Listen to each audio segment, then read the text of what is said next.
ये चुनाव की लड़ाई भी हम लोगों के लिए कहीं न कहीं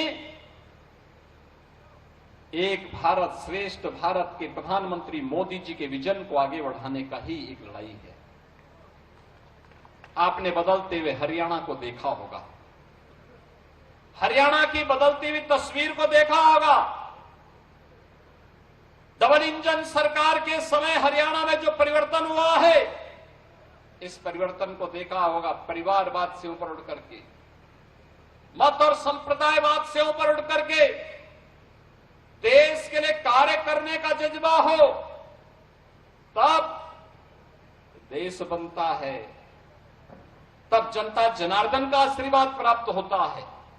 मैं पूछना चाहता हूं, कांग्रेस हो, इन लो हो या फिर आम आदमी पार्टी, बहनों और भाइयों, इन लोगों के एजेंडे में कहीं देश नहीं है, आम नागरिक नहीं है, गांव नहीं है, किसान नहीं है, नौजवान नहीं है, आधी आबादी, महिलाओं की आधी आबादी नहीं है।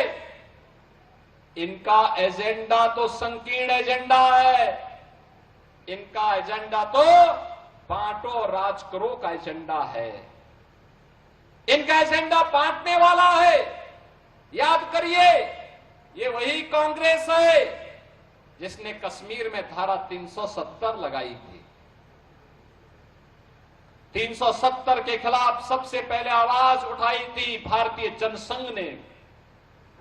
डॉक्टर श्यामा प्रसाद मुखर्जी जी के नेतृत्व में नारा बुलंद हुआ था, एक देश में दो प्रधान, दो निशान और दो विधान नहीं चलेंगे, नहीं चलेंगे। और डॉक्टर श्यामा प्रसाद मुखर्जी के उस सपने को साकार किया है प्रधानमंत्री मोदी जी ने। कश्मीर में धारा 370 को हमेशा के लिए समाप्त करके आतंकवाद की ताबूत पर अंतिम कील ठोकने का काम किया है। आतंकवाद अब अपनी अंतिम श्वास ले रहा है। यह आतंकवाद और उग्रवाद को पनपाया किसने? ये कांग्रेस का डीएनए है जो आतंकवाद और नक्सलवाद को पनपाया है। लेकिन भारतीय जनता पार्टी उसका सफाया कर रही है, पूरी तरह सफाया कर रही है। बहनों और भाइयों, मैं आपसे ये कहने के लिए आया हूं, कांग्रेस धारा 370 नहीं हटाई क्योंकि उसे मुस्लिम वोट चाहिए था। कांग्रेस जाति, मत और पंथ के आधार पर, संप्रदाय के आधार पर देश को बांटने वाली पार्टी है। क्षेत्र और भाषा के आधार पर देश को बांटने वाली पार्टी है। आपने राहुल गांधी का कार्य देखा होगा। जब देश में रहते हैं, उत्तर प्रदेश में आएंगे तो हरियाणा को कोसेंगे, केरल में जाएंगे तो उत्तर प्रदेश को कोसेंगे, और जब नानी के घर इटली जाएंगे तो भारत को कोसते हैं।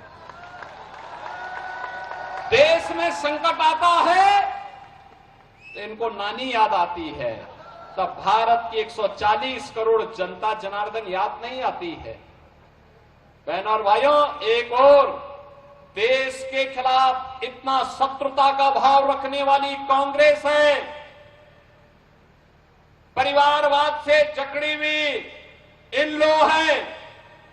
आम आदमी पार्टी है जो जेल और बेल के चक्कर में ही अभी पड़े हुए हैं, जिनका कोई ठिकाना नहीं है, जिनको केवल वादा खिलाफी करना ही जिनका एकमात्र पहचान बन चुकी है। और दूसरी तरफ प्रधानमंत्री मोदी जी के नेतृत्व में भारतीय जनता पार्टी है जो कहा सो किया। सुरक्षा और समृद्धि का बेहतर कार्य करके दिखाया है। श्री मनोहर लाल खट्टर जी हो या फिर श्री नायब सिंह सैनी, हरियाणा के विकास के लिए पूरी प्रतिबद्धता के साथ कार्य करते हुए इन लोगों ने हरियाणा को भारत के विकास का एक केंद्र बिंदु बनाने का कार्य किया है।